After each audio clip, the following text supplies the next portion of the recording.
Hello everyone, I hope you are well and good.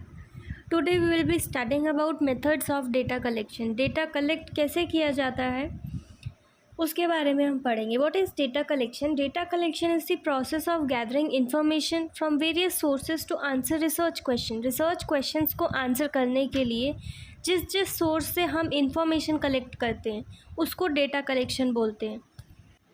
There are several methods of data collection including surveys, experiments, observations, case studies, interviews, focus groups, secondary data analysis. सबसे पहला method of data collection हम जिसके बारे में पढ़ेंगे वो है experiments. The experimental method is a research methodology that involves manipulating one or more variables to see how they affect the outcome. Basically experiments में क्या होता है, वेरिएबल्स होते हैं और वेरिएबल्स का मैनिपुलेशन होता है, फिर उसका अफेक्ट देखा जाता है. In an experiment researchers randomly assign participants to different group such as control group and an experimental group. Researchers participants को दो ग्रुप्स में बांट देते हैं और उसी में रैंडमली असाइन कर देते हैं कि वो कंट्रोल ग्रुप है और ये एक एक्सपेरिमेंटल ग्रुप है. Control group receives no treatment while the experimental group receives treatment being tested. Researchers then measure the outcome to see if the treatment had an effect or not. इसमें जो independent variable होता है उसका manipulation होता है और जो dependent variable होता है that is the outcome that is being measured. Researchers use statistical analysis to determine if there is a significant difference between the control and experimental groups. The experimental method allows researchers to test specific hypotheses and determine cause and effect relationship between variables. मैंने जब आपको variables and control पढ़ाया था तो उसमें independent variable, dependent variable, extraneous variables in सब के बारे में पढ़ाया था. ये सारे एक्सपेरिमेंट्स में ही काम आते हैं. जो इंडिपेंडेंट वेरिएबल होता है उसमें मैनिपुलेशन होता है, रिसर्चर ही उसमें मैनिपुलेशन करता है, और जो डिपेंडेंट वेरिएबल होता है वो इंडिपेंडेंट वेरिएबल पे डिपेंड करता है.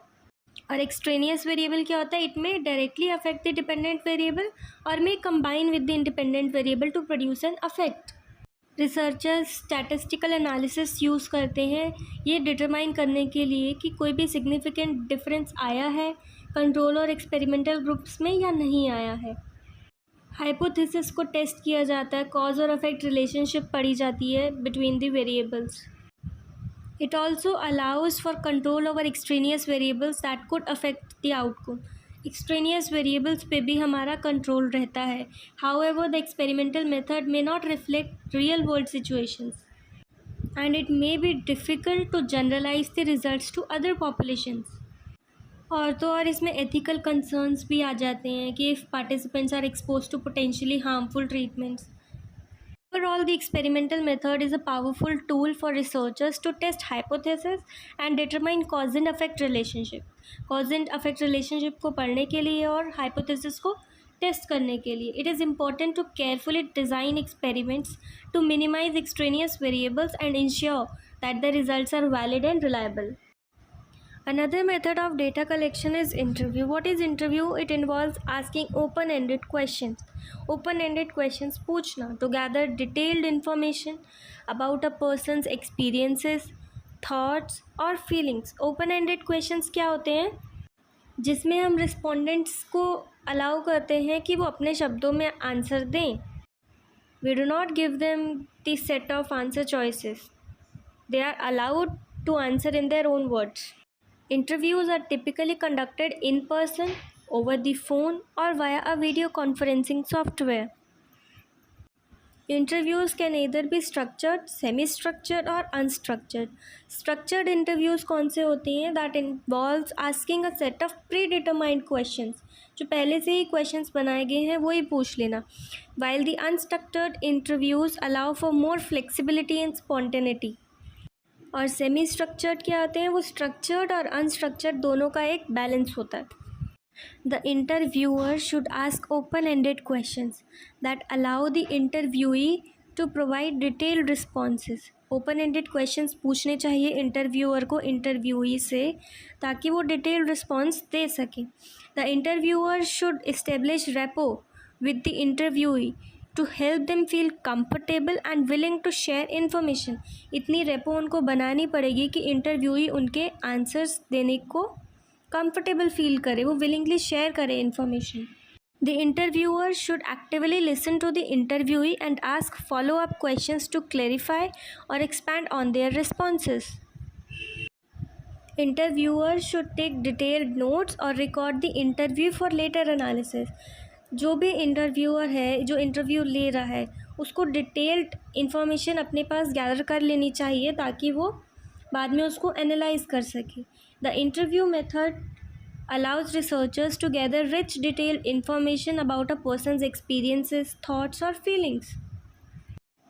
Interviews can be used to explore a wide range of research questions, including those related to health, education and social issues.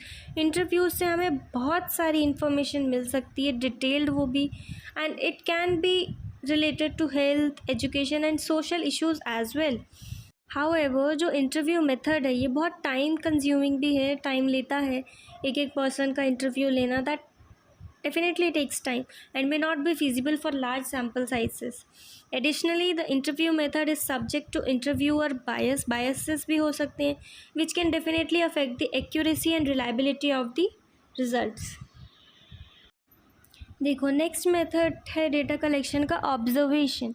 What is observation? It involves systematically watching and recording behaviors, events और phenomena. किसी भी event को, किसी भी phenomena को या किसी के भी बिहेवियर को हम जब ऑब्ज़र्व करते हैं, देखते हैं, रिकॉर्ड करते हैं, that comes under the category of observation. Observation structured भी हो सकता है, अनस्ट्रक्चर्ड भी हो सकता है. Structured observation involves observing specific behaviours और events, whereas unstructured observation allows for more flexibility and spontaneity. Observations can be conducted by one or more observers and the observer should be trained to minimize observer bias. एक या एक से ज़्यादा भी observer observe कर सकते हैं, लेकिन ऑब्जर्वर बायस का भी ध्यान रखना पड़ेगा कि वो बिल्कुल कम ही हो, ना कि बराबर बायस हो.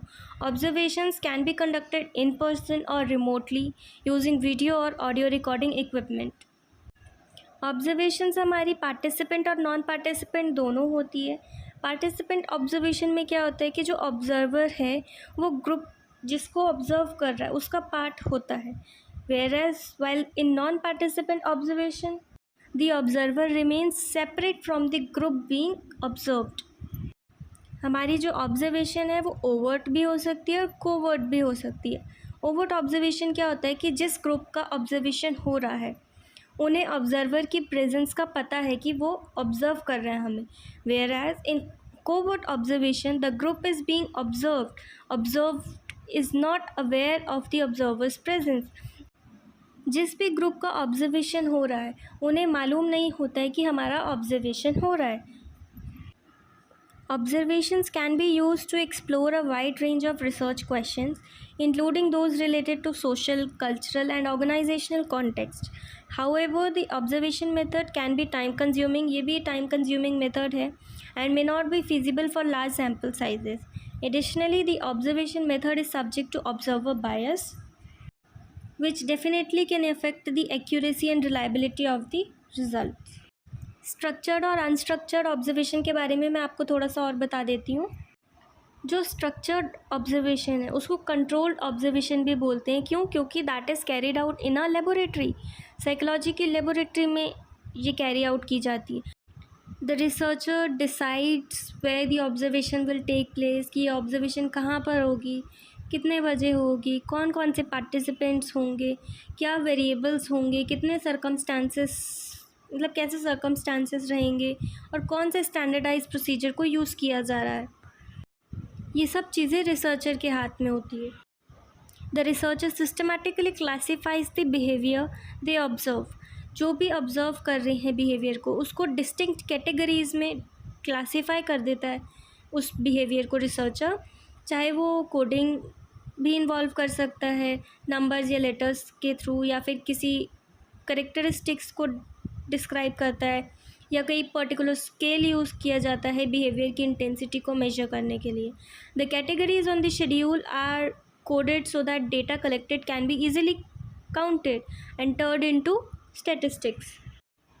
इसकी स्ट्रेंथ या एडवांटेज यही है कि ये रेप्लिकेबल है, दूसरे रिसर्चर्स को भी बाय सेम ऑब्जर्वेशन शेड्यूल ये ऑब्जर्वेशन दोबारा से करी जा सकती है। It is easy to test for reliability and the data obtained is easier and quicker to analyze as it is quantitative, making this less time consuming method.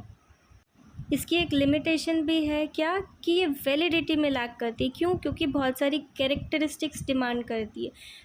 For example जब हम उनको बता देंगे, जिसका भी हम ऑब्ज़र्व कर रहे हैं, ऑब्जर्वेशन हो रहा है, अगर उनको बता देंगे कि तुम लोग ऑब्ज़र्व हो रही है, तो देयर आर चांसेस कि वो डिफरेंटली एक्ट करें। अनस्ट्रक्चर्ड ऑब्जर्वेशन को हम नेचुरलिस्टिक ऑब्जर्वेशन भी बोलते हैं। It involves observing spontaneous behaviour of participants in a natural setting. इसमें रिसर्चर सिंपली रिकॉर्ड कर लेता है जो भी वो देखता है। The researcher records all relevant behaviour without system. There may be too much to record and the behaviour recorded may not necessarily be the most important, so the approach is usually used as a pilot study to see what type of behavior would be recorded. Obviously ये method बहुत ज़्यादा time consuming है, क्योंकि सब कुछ record करना कभी कभी तो भूल ही जाते हैं कि कोई इम्पॉर्टेंट चीज़ ना निकल जाए।